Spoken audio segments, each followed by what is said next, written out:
Hi, this is Dave Turner from davidspassage.com coming to you with a do-it-yourself video.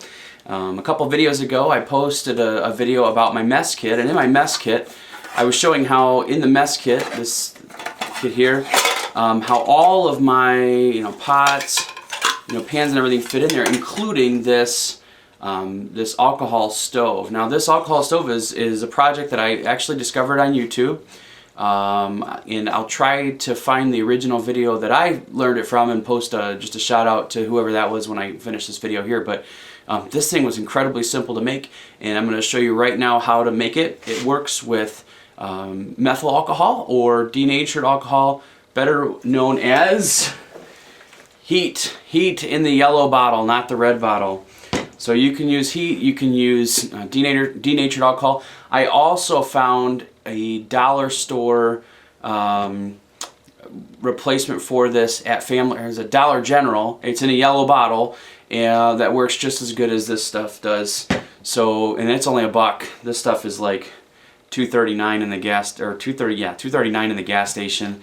So for $1 you can get the same amount at the dollar store. Go figure. So right now I'm going to show you how to do this, and here are a few of the supplies that you're going to need. There's not a whole lot to it. First of all, you're going to need a water bottle. I picked this up at the dollar store for, well, $1. It's just an aluminum water bottle.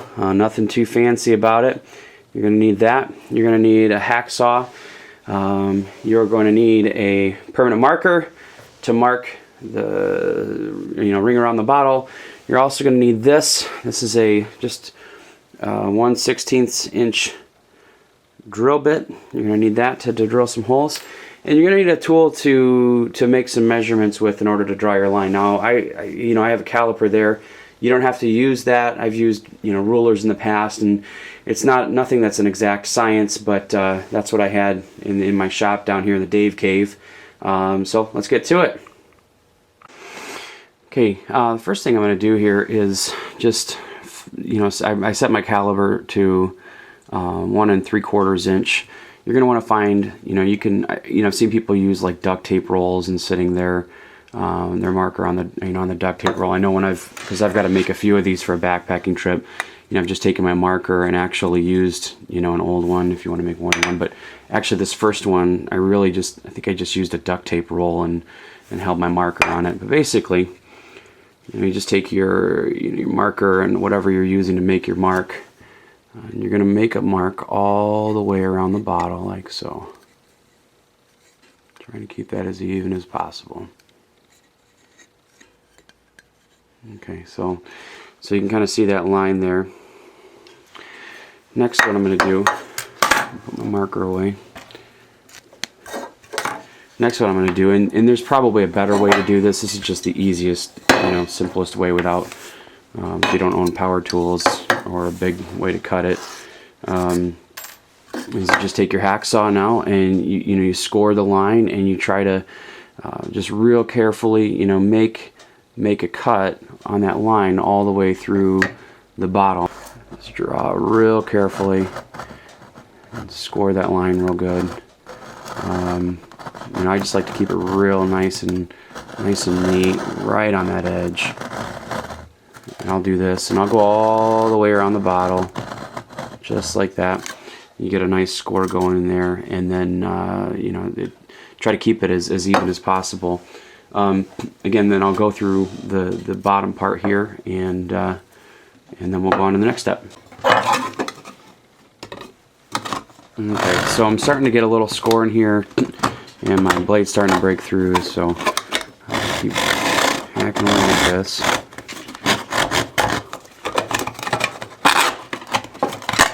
As the walls weaken, it gets easier and easier to do it. Be very careful of your fingers. Okay. And when you're done, that's what you got. Little guy here. Now, if you look real close, it's not, it's not perfect. And what I'm actually going to do now, and I would suggest this too, is get a file and just start taking out. There's gonna be kind of a lot of burrs in there. Just start taking those out.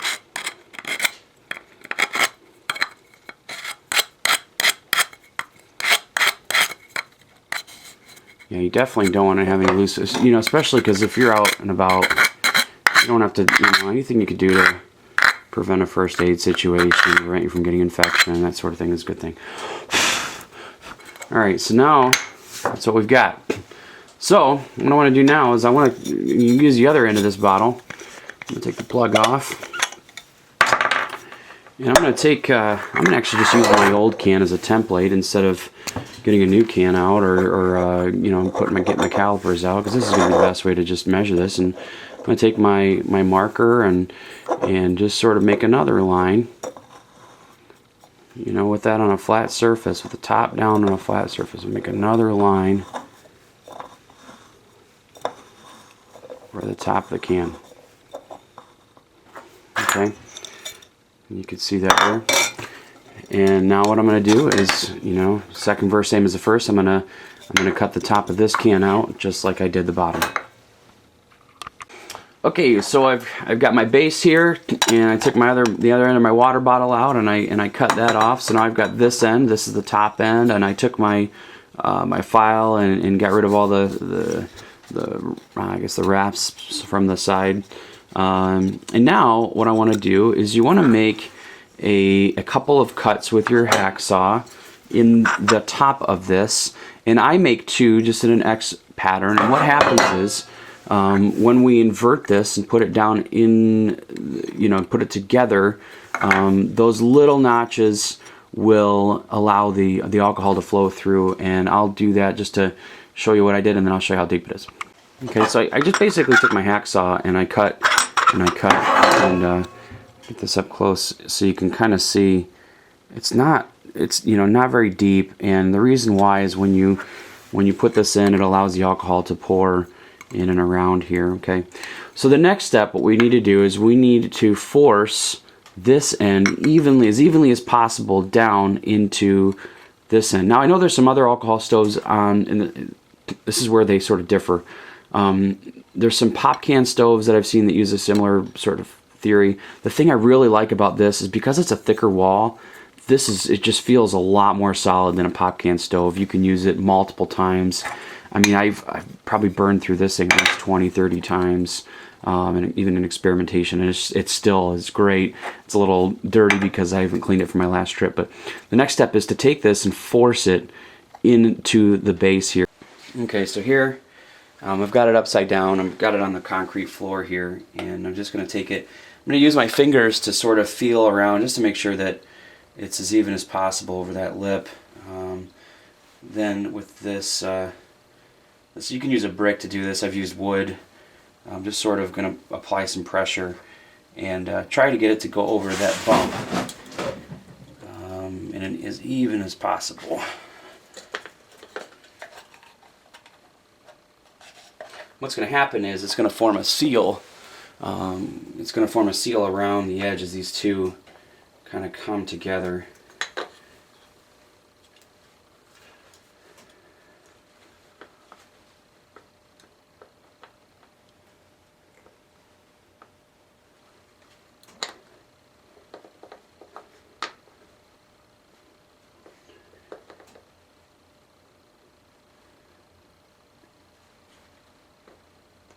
There we go. Looks good.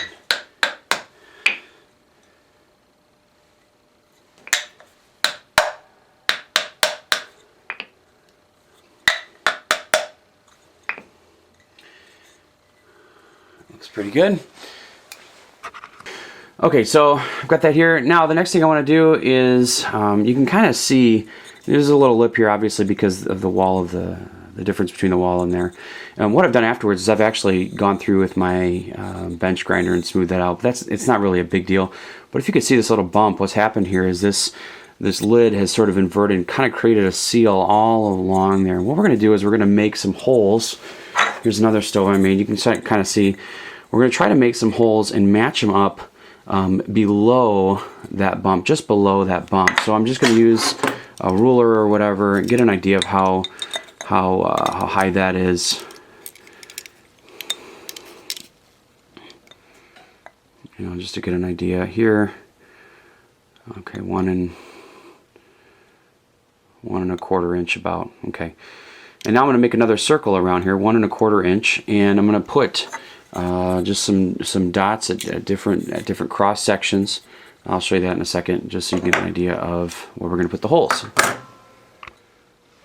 Okay, so I've taken my measure, and just a way to measure it, I made it about just below where that line is right there, because that's where it dips in after the thing. And what I want to do now is make 8 dots separately spaced around here where I'm going to drill the holes for the gas to come out. To do this, I'm just gonna make a rough guesstimate. I'm just gonna kind of eyeball this at what is gonna be around center. I'm just gonna just make some marks like that. There's 2. There's 4.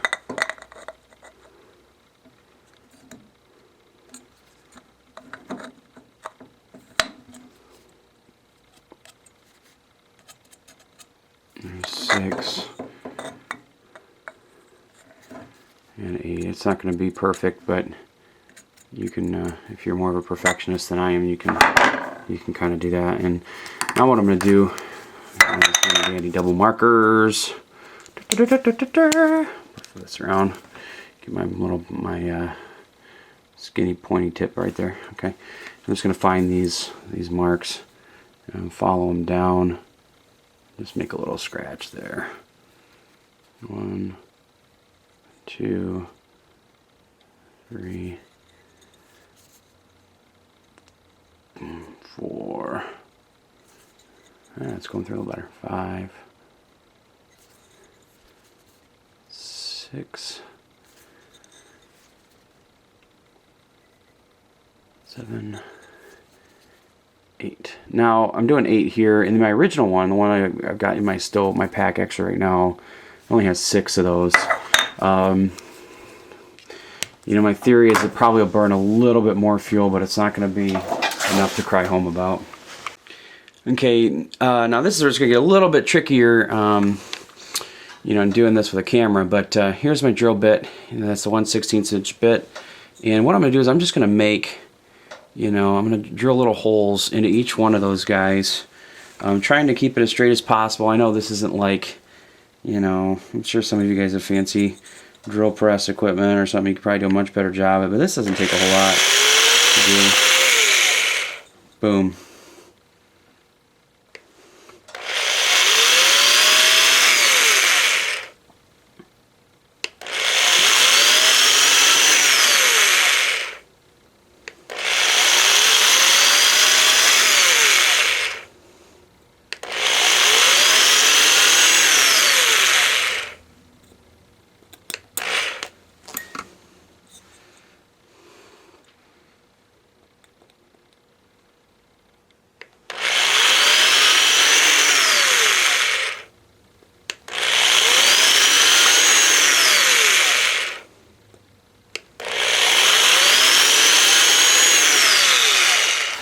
There we go. I'm just going to go through and make sure that these are all just kind of cleaned out, and we should be good. Now for the fun part, that's pretty much it. That's the basic gist. That now you can make it look prettier by grinding this edge down to meet this edge. I'll probably end up doing that anyways. But this is the premise of the stove. Now we're gonna have a little bit of fun and show you how it lights, and show you how long it takes to actually boil 2 cups of water in it. So, okay, so like I said in my other video, I just like to take this and sit it inside of that pan there. There's nothing really to it other than that. The reason why I sit it in there is a couple reasons. One, in case I spill some alcohol, it's not spilling on the ground. And 2, when it's a little bit colder out, I actually like to put a little bit more alcohol. I'll pour a splash in here so it heats up better and primes the stove a little bit better. Again, I'm using heat in the yellow bottle. You can also buy, there's a substitute that I've used from Dollar General that works just the same. And all I'm going to do, I'm going to pour in here. I'm going to pour it just to this, just over this bump here, and you'll see. tilt the camera down a bit, you can see a little better. Be real careful with this stuff. You know, one of the things I would suggest is that if you do this outside, which I'm hoping you're going to do it outside, if you do this when you're camping, one of the things it's kind of a bittersweet thing about this type of alcohol is in the daytime it is very hard to see the flame. In fact, there have been times when it's, if I'm cooking lunch, I can't see the flame at all. I just have to go on feeling to make sure that the heat is there and that the thing is cooking. So be very careful with this type of alcohol outside, okay? And what we'll do, I'll get my phone out and I'll start a stopwatch, and we'll look at that and see how long it actually takes to do this. You kind of heard that start, okay? And you can kind of see it. I'll start this going, and you can kind of see that flame shooting up there. Now, in order to do this right, ideally what you really want to do is you want to let this go for a while. What's going to happen is this flame that's coming up is going to heat the alcohol on the bottom. That alcohol is going to vaporize and come out these holes and shoot out of them just like like you would on a regular gas stove. While that's priming, what I'm going to do is I'm going to pour 2 cups of water into my pan here.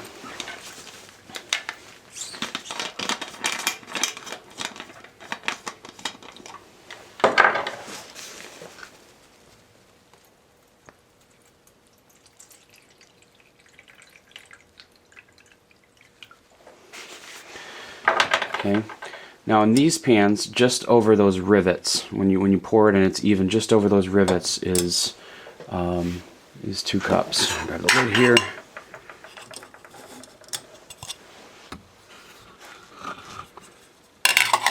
Okay. I don't know if you notice this or not, but as this thing heats up, again, those flames, the alcohol's heating up, it's turning into a vapor, it's coming out of those holes, and you can kind of see it coming out like a jet would of a kitchen stove, and so those are lit, and once those are lit, you're pretty good to go. You can kind of see that.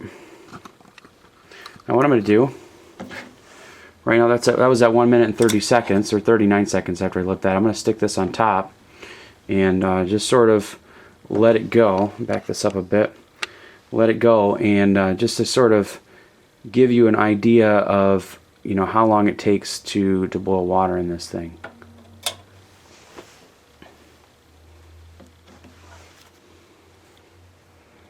So we're at 2 minutes right now.